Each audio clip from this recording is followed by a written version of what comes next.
Hi, welcome to Chapter 1.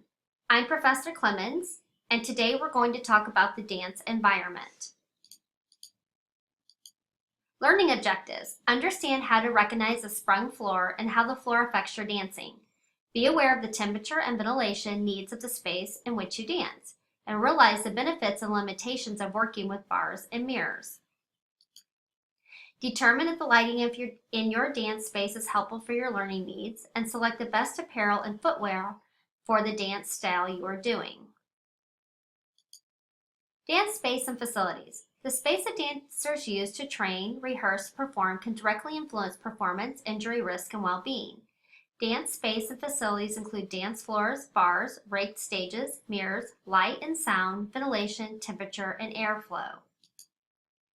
Sprung floors. A floor that absorbs shock improves performance and may prevent dance injuries. Typically made from a wooden surface that sits on foam pads or basket weave structure. And as the dancer jumps from and lands on the floor, it moves up and down, called vertical deformation. The impact absorbing properties of the floor are called force reduction. High force reduction reduces fatigue and injury.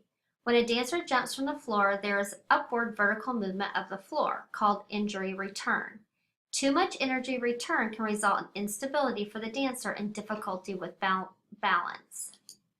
Performing a pirouette or arabesque on a floor with too much energy return could be difficult if the floor moves too much underfoot.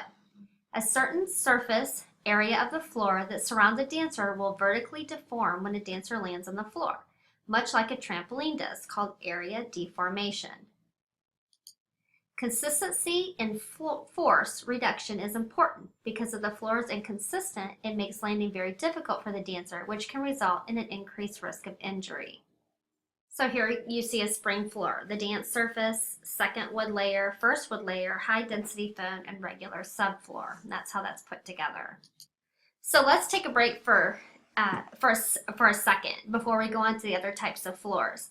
Your church may or may not have a good type of floor for dance. So we want to encourage you to practice safely. And what that means is there may be a studio around you or a school or a university somewhere that may have a proper dance floor that would allow you to practice there. And so if you decide you want to do your praise dance as edification as part of your church body, and that's maybe 3 to 5 minute dance or segment on a Sunday morning or during a worship service, that's 5 minutes as long as you follow the proper safe guidelines that we are going to lay out in this course. You're probably not going to be injured. But if you continue to practice on a floor that's unsafe, you may be prone to injury, and that's why we want to bring this awareness to you. If you do have a fitness praise dance class, which you can make a whole class of this, and we encourage you to do that, you may want to considering renting space that has a floor conducive to dance. Now again, not all churches have that luxury, and we know plenty of churches that have fitness classes that aren't practicing on the ideal floor. That's why we have this course. We want to give you, make sure that you do everything possible to keep yourself safe and your class safe. So it may be purchasing different types of shoes or encouraging different types of footwear, or again, maybe taking your class off site. Whatever that might be, we just want to encourage safe practice of dance, especially because in lyrical dance, you'll find that there are some movements, if you decide to do a more advanced stage, that's going to require a little give in that floor. So just be aware of that. It doesn't mean that you can't go ahead, and if you can't find any of those options, go ahead and pursue your praise dance, because we understand that a lot of people don't have that luxury. We're just trying to bring awareness to you so that you can take all things into consideration and be as safe as possible. Vinyl floors. A vinyl surface is often the top layer of a sprung floor. Primary function of dance vinyl is to provide friction from the floor, which refers to the horizontal forces that occur between a dancer's foot and the floor. Too little friction means that the floor is too slippery, so dancers must be cautious not to fall through fast turns, running, and jumping. Too much friction can result in dancers' feet and bodies sticking to the floor, causing skin abrasions and twisting force through the legs, leading to sprains and fractures. Rosin is a sticky material that can be crushed under the soles of shoes to increase the friction when dancing on slippery floor, minimizing the risk of falls and slips. Always take caution when performing on stages or taking class in studios where an uneven spread of rosin has built up on the sections of the floor. Floor maintenance. Keep food and beverages out of the dance space except for clear water and plastic bottles. Glass is always dangerous in a dance space.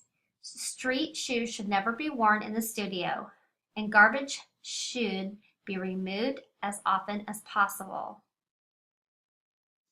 Observe a spill or a sharp object on the floor, be responsible for removing it.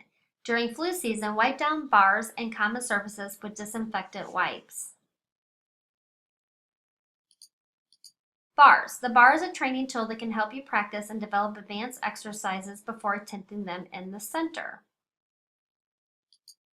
Bar height. A bar that is too high can result in your lifting your shoulder and causing tension through the neck. A bar that is too low may negatively affect your posture if you are a taller dancer.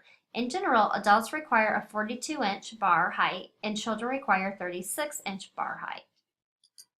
Raked stages. A raked stage is built on an angle to face the stage toward the audience as opposed to being built perfectly flat. When moving on a raked floor, be wary of the effect of the floor depending on the direction of the travel. When performing a grand jeté on a downstage diagonal, you will jump from the floor at a height that is greater than where you will land. Mirrors can be useful for gaining an understanding of body alignment, learning movement sequences, and spacing of dancers and group routines. Caution with overuse. Dancers can become overly reliant on mirrors. Mirrors do not provide a perfect representation of the body, causing you to misinterpret your alignment. Spend time working away from mirrors in class and rehearsals. Light and sound. The studio is usually well lit, while on a stage you may be looking out into completely dark space, and that is definitely true if you're in a worship service. Find time to practice balances with your eyes closed, which can result in more stability when eyes are open. The human hearing apparatus can be injured due to too much exposure to noise. Intensity of sound is measured in decibels. Below 85 dB is considered the safe level of sound for continuous exposure. Breathing clean and fresh air is essential in enabling you to both perform with the necessary intensities and recover in between these intermittent activities. A regular flow of air can also prevent you from overheating during training and performance. If your core body temperature overheats by even a few degrees, this can have serious effects on well-being. On hot days, hydrate regularly and open the windows. Footwear. This is very important. Design and construction of dance shoes can provide protection and support for the feet, but can be a contributing factor to injury risk. Toe cap or box, shank, heel cup, upper, outsole, insole, midsole. Wearing socks can improve slide and turn performance, but can increase risk for slips and falls depending on the friction of the dance floor. Wearing shoes with a heel can pose certain risks to well-being. Changing the height of the heel alters the position of the foot and the ankle bones. The knee joint also bears more of the load when landing from jumps in high heels than when landing barefoot. Point shoes are special shoes used in classical ballet and some contemporary dance. Point shoes are made from tightly packed layers of paper, fabric, and glue, plus cardboard to reinforce and flatten the tip of the toe box. Practice clothing. Different dancers' genres use different dance apparel. Dancers must be aware of any restrictions or alterations to movement quality and performance as a result of the clothing choices. And Miss Brenda, who is also co-teaching this course, will talk about the praise garment in a little bit more depth later on in the course if you decide to use that type of clothing. Do not wear jewelry during class, particularly in doing partner work. Wear elements of the costume or items of similar design during rehearsal as soon as they become available. In summary, the dance environment is one of many factors that can influence wellness in a variety of ways. Sprung floors and a good surface should be neither too slippery nor too sticky. Bars should be of the right height and mirrors should be used sparingly. Light and sound should be adequate, and clothing and footwear should be determined by dance genre and must fit properly and not impede movement.